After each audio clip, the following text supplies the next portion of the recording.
बिस्मिल्लाहिर्रहमानिर्रहीम, अस्सलाम वालेकुम। जनाब, मैंने एक सोशल मीडिया पे इश्तिहार देखा कि एक किताब अभी छपने वाली है, शायद 2-3 दिन बाद छपेगी। अगर आपको ख़रीदनी है तो 1000 रुपये एडवांस भेज दीजिए। वो किताब थी तारीख़ दक्कन। मुझे बड़ी हैरत हुई कि ऐसे दौर में जहाँ लोग किताबें छापें तो फिर छुपाए ना बने, कि कहीं बेगम की नज़र न पड़ जाए कि हमने इतनी किताब छपा ली, घर में पड़ी हुई है। और कोई साहब वो ही तवक्को लगाए बैठे हैं कि मैं किताब का इश्तिहार दूंगा, लोग मुझे पैसे पहले से भिजवा देंगे। ये तारीख़ दक्कन अगरचे एक सवान उमरी है, एक हैदराबाद दक्कन के एक वकील जनाब बदरुद्दीन साहब की, जिसे अब शाये कर रहे हैं उनके पोते जनाब काजी मजहर तारिक साहब ये।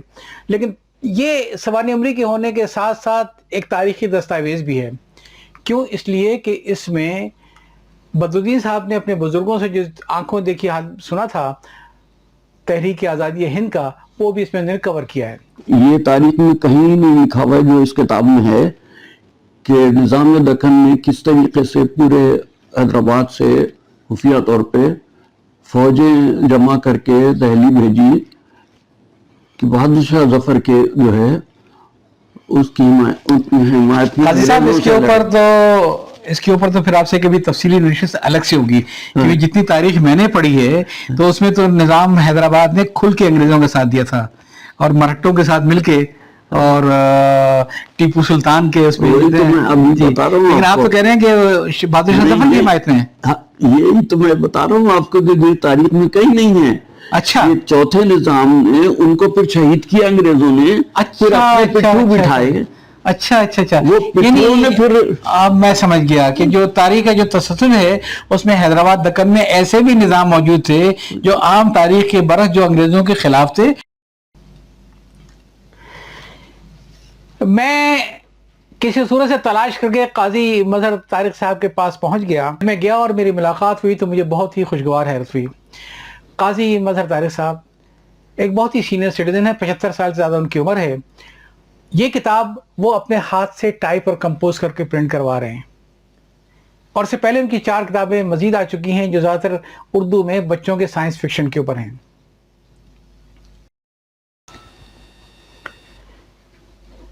जनाब काजी मजहर तारिक साहब से मेरी मुलाकात बहुत अच्छी रही, और उनके यहाँ मैंने बड़ी नादिर किताबें देखी। उनके यहाँ मैंने तक़सीम हिंद से पहले जो हिंदुस्तान के अंदर हैदराबाद यूनिवर्सिटी में जितनी उर्दू की किताबें छपती थी कॉलेजेस वगैरह के लिए, उस सब के नमूने भी देखे।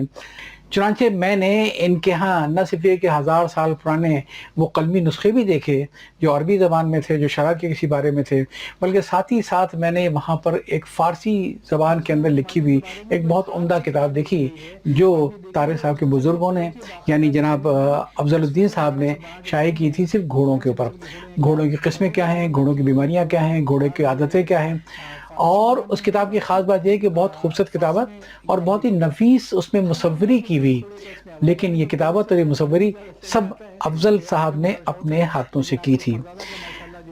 ये सिलसिला फिर आगे चलता है, और उसके बाद जनाब कितनी मेहनत से किताब लिखी गई है और कितनी मेहनत से इसमें तस्वीर। इनके घर में मैंने देखा कि 4 पुश्तें यहाँ पे ऐसी गुजरी हैं जिनका इल्म अदब से बड़ा लगाव था, जो शुरू होती हैं काजी मजहर तारिक साहब से और ऊपर तक जाती हैं काजी अफजल साहब से। इसमें बड़े बड़े साहिब दीवान शोरा थे जिनके मैंने दीवान के कलमी नुस्खे देखे, बहुत खुशी हुई जो ज़माने के हालात थे, मुख्तलिफ़ किताबें देखी।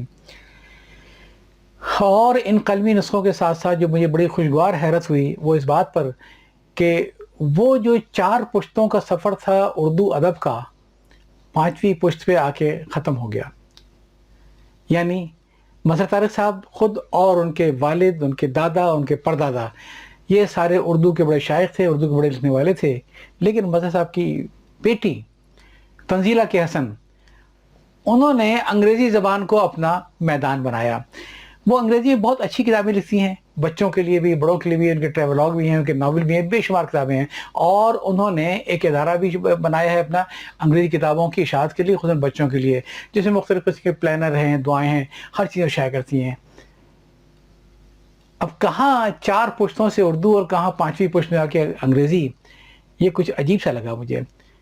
लेकिन जब मैंने काजी मजहर तारिक साहब से ये बात की, इसकी वजह पूछी, तो उन्होंने जो वजह बताई वो बहुत ही दिलचस्पी, और मेरा ख्याल है कि उनका फैसला सही था। ये इंशाल्लाह आपको मैं सुनाऊंगा जब ये मेरा पूरा इंटरव्यू आएगा मुकम्मल, इसके आखिरी हिस्से में कि तंजीला ने उर्दू को छोड़ के अंग्रेज़ी का इंतखाब क्यों किया, उनके नावल انگریزی میں کیوں آ رہے ہیں, وہ بچوں کے لیے انگریزی میں کیوں لکھ رہی ہیں. ایک سوچا سمجھا فیصلہ, اور بالکل صحیح فیصلہ, کیونکہ یہ فیشن بہت بن چکا ہے کہ ہر اردو دانی سمجھتا ہے کہ جس کو ذرا بھی انگریزی آتی ہے وہ شاید انگریزوں کا کالا غلام ہے.